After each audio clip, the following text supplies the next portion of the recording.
Bonjour à tous et bienvenue dans ce Morning Bull Live. Nous sommes le 27 septembre 2024, un mois de septembre qui avait très mal commencé. Souvenez-vous, on avait enquillé 3 ou 4 séances de baisse consécutives sur les indices américains. Et un mois de septembre qui est en train de se terminer en fanfare, sauf catastrophe, bien sûr, il reste plus grand chose comme possibilité pour tuer le marché, plus que lundi prochain. Mais a priori, ça devrait bien se passer. Donc pour l'instant, on est en pleine euphorie. Et quand je dis euphorie, c'est pas un moindre mot parce que finalement, toutes les planètes sont alignées. Bien sûr, on peut trouver plein de reproches à faire au niveau de l'économie, au niveau de l'avenir de l'économie, surtout aux États-Unis, mais aussi un peu ailleurs, bien sûr. On peut avoir plein de raisons de paniquer ou d'avoir peur au sujet de ce qui pourrait se passer dans les marchés ces prochains temps. Mais aujourd'hui, pour l'instant, on est passé au-delà du stade du verre à moitié plein. On voit même plus de verre du tout. Il n'y a que du liquide, il y en a partout et tout va très très bien. Il n'y a pas de raison d'avoir peur.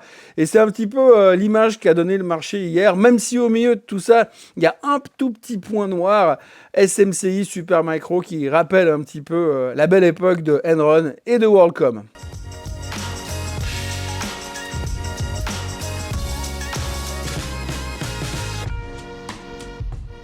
Donc aujourd'hui, si on doit diviser le marché sur ce qui s'est passé hier, il y avait des bonnes nouvelles, des bonnes nouvelles, des bonnes nouvelles, et puis aussi des bonnes nouvelles, mais il y en a une qui a un tout petit peu bloqué le marché. Alors on va reprendre un petit peu tout ça dans l'ordre. Alors tout d'abord, il y a la Chine. La Chine, c'est le gros morceau du moment. Tout le monde est à nouveau super convaincu que la thématique de l'investissement en Chine est de retour. On a vu que le gouvernement chinois est en train de nous sortir des stimulus sur des stimulus sur des stimulus pour dynamiser cette économie, relancer le marché boursier. Il y a une volonté clairement affirmée, encore dans les mots de monsieur Xi Jinping hier, de vouloir relancer cette économie une fois pour toutes et de booster la croissance d'une économie qui est en croissance de 5% déjà. Les marchés chinois sont donc en train d'exploser. Il n'y a pas une minute qui passe à la télé sans qu'il y ait un hedge fund manager qui débarque pour vous dire oui, il faut bourrer la caisse sur la Chine, c'est que le début. On a David Tepper qui a débarqué hier en disant qu'il était en train de charger sur la thématique chinoise. On a Michael Burry qui est long Chine depuis plusieurs mois, 40% de son portefeuille exposé à la Chine qui commence enfin à rigoler.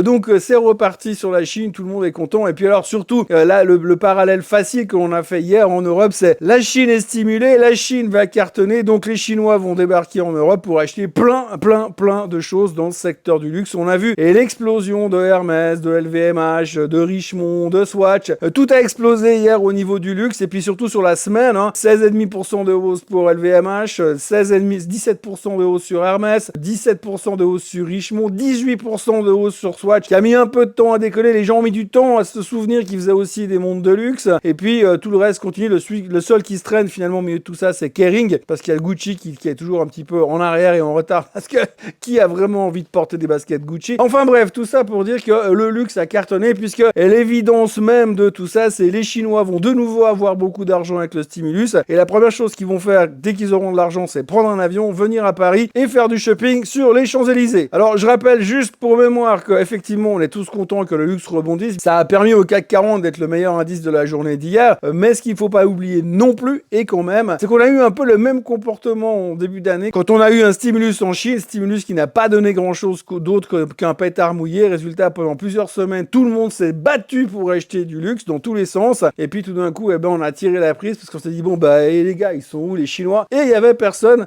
à Paris pour faire du shopping. Donc du coup, ça a un peu cassé la machine. On est reparti sur la même tendance aujourd'hui, pourvu que cette fois ça fonctionne. Enfin, quoi qu'il en soit, bien malin qui pourrait dire ce qui va se passer ensuite, mais il est vrai que le gouvernement chinois a l'air d'avoir mis les petits plats dans les grands pour booster l'économie et lui permettre de s'opposer aux autres économies mondiales qui sont en forte croissance. Comme ça. L'Inde alors peut-être. Pas les États-Unis en tout cas, même si les États-Unis hier ont annoncé un PIB à 3% qui est confirmé, donc tout va bien.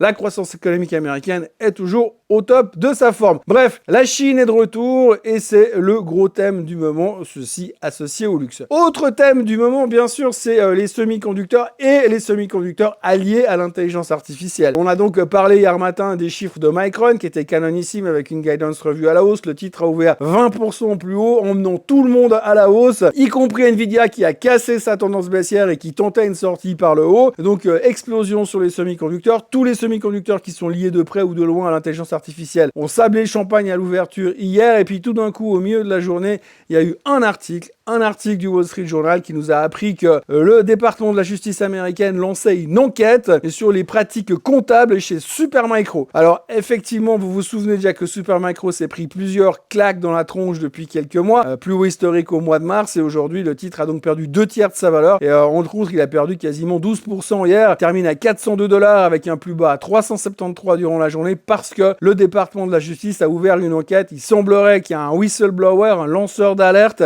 qui a contacté les autorités pour dire qu'il y avait des magouilles comptables à l'intérieur de Supermicro et que ça puait. Alors pour les plus anciens, ça rappelle furieusement les mêmes thématiques ou les mêmes pratiques que chez Enron ou que chez WorldCom. On verra ce qu'il en ressort bien sûr aujourd'hui.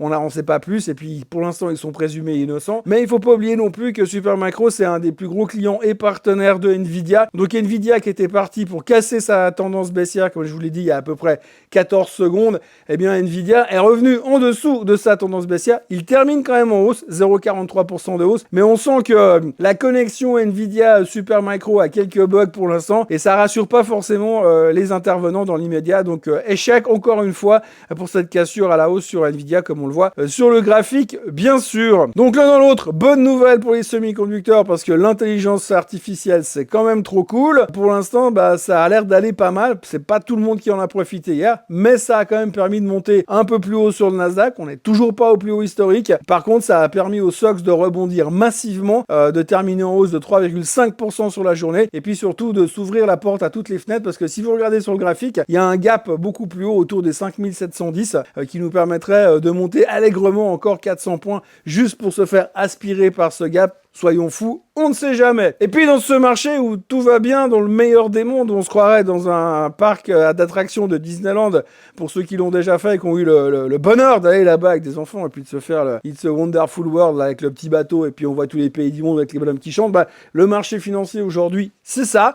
Et en voyant ce qui se passe en ce moment, ce qui est assez intéressant à noter, c'est que peu importe les chiffres qu'on vous donne, parce que de toute manière, il y a du bon à l'intérieur. Si le chiffre est en dessous des attentes et montre un ralentissement, que ce soit dans l'emploi ou que ce soit au niveau de l'économie, on dira « Ah oui, mais ça c'est une bonne excuse pour couper les taux de 50 points de base lors du prochain meeting de la Fed du mois de novembre. » Et puis si au contraire, les chiffres économiques sont meilleurs que les attentes, ce qui laisse à démontrer que l'économie est relativement stable et forte, c'était le cas du PIB hier, on se dit « voilà, on va en direction d'un soft landing. » I do continue to believe that there's a path to a soft or a softish landing. Tout est parfait, tout est nickel. I do continue to believe that there's a path to a soft or a softish landing. Et on se préoccupe même plus des taux d'intérêt puisque c'est important juste de voir que l'économie va bien. Donc on regarde par le petit côté de la lunette. I do continue to believe that there's a path to a soft or a softish landing. Et on se dit, ah ouais, là, ça va bien sur l'économie, on est content. Ou là, ça va pas bien, mais c'est pas grave, on va baisser les taux. Donc hier, les jobless claims, c'était légèrement plus fort, mais pas de grand chose. Donc du coup, on s'est dit,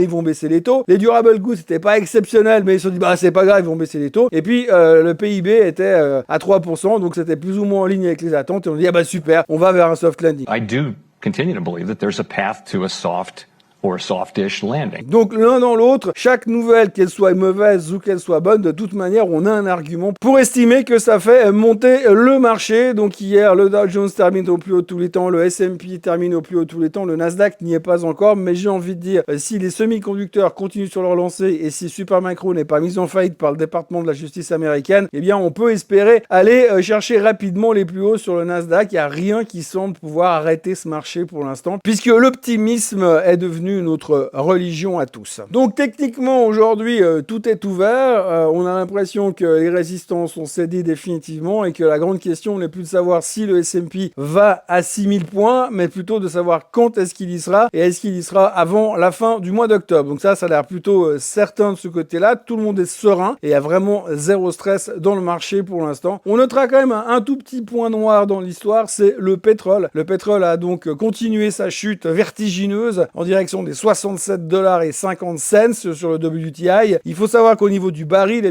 l'Arabie Saoudite a laissé entendre que finalement elle ne poursuivrait plus son objectif de voir le baril à $100. Adieu les Lamborghini avec les jantes en or, adieu les Bentley plaqués en platine, adieu les Rolls-Royce en décoration comme table de salon. Et c'est fini, l'Arabie Saoudite renonce, donc ils vont recommencer à produire un peu plus de pétrole. Résultat, forcément, si eux, ils continuent à produire un peu plus et que les Américains continuent d'être au maximum de production, le baril ne peut pas remonter dans ces conditions, surtout que pour le moment, la seule thématique qui aurait pu faire rebondir vraiment le baril, ce serait un redémarrage violent de l'économie et surtout de l'économie chinoise. Mais aujourd'hui, malgré les stimulus hallucinants qui sont en train de se mettre en place en Chine, tout le monde est en train de se convaincre en se disant oui, d'accord, mais le redémarrage de la Chine, il va d'abord se faire par les sacs à main chez LVMH, chez Hermès, avant de passer au pétrole. Donc pour l'instant, on n'est pas trop enthousiaste sur le rebond du pétrole à cause de la Chine, plus enthousiasme sur le rebond des sacs à main à cause de la Chine. Ça, c'est une autre histoire. Mais en attendant, le pétrole baissait hier, et puis à côté de ça, c'est clair qu'on fait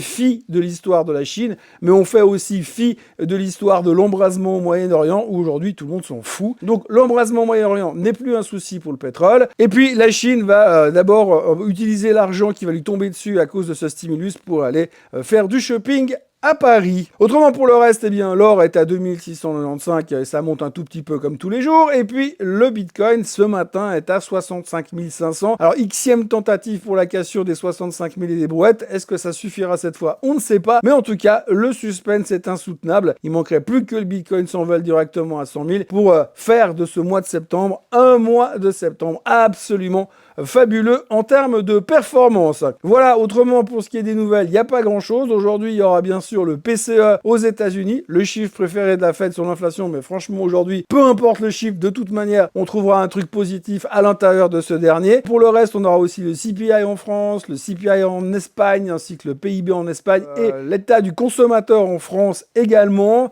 Pour l'instant, les futurs ne font rien, mais on sait qu'ils vont finir par monter. Et pour le reste, eh bien, c'est relativement calme. C'est vendredi, dernier jour de la semaine. Je vous encourage néanmoins à vous abonner à la chaîne Swissquote en français, à liker la vidéo, à la partager, à la commenter et à revenir me retrouver demain pour un Swiss Bliss pour faire le point sur la semaine entière. Et puis autrement, passez un beau vendredi froid et pluvieux. Et puis à demain pour ceux qui suivent la Swiss Bliss et pour ceux qui ne suivent pas, à lundi pour un nouveau Morning Bull Live. Allez, bye bye.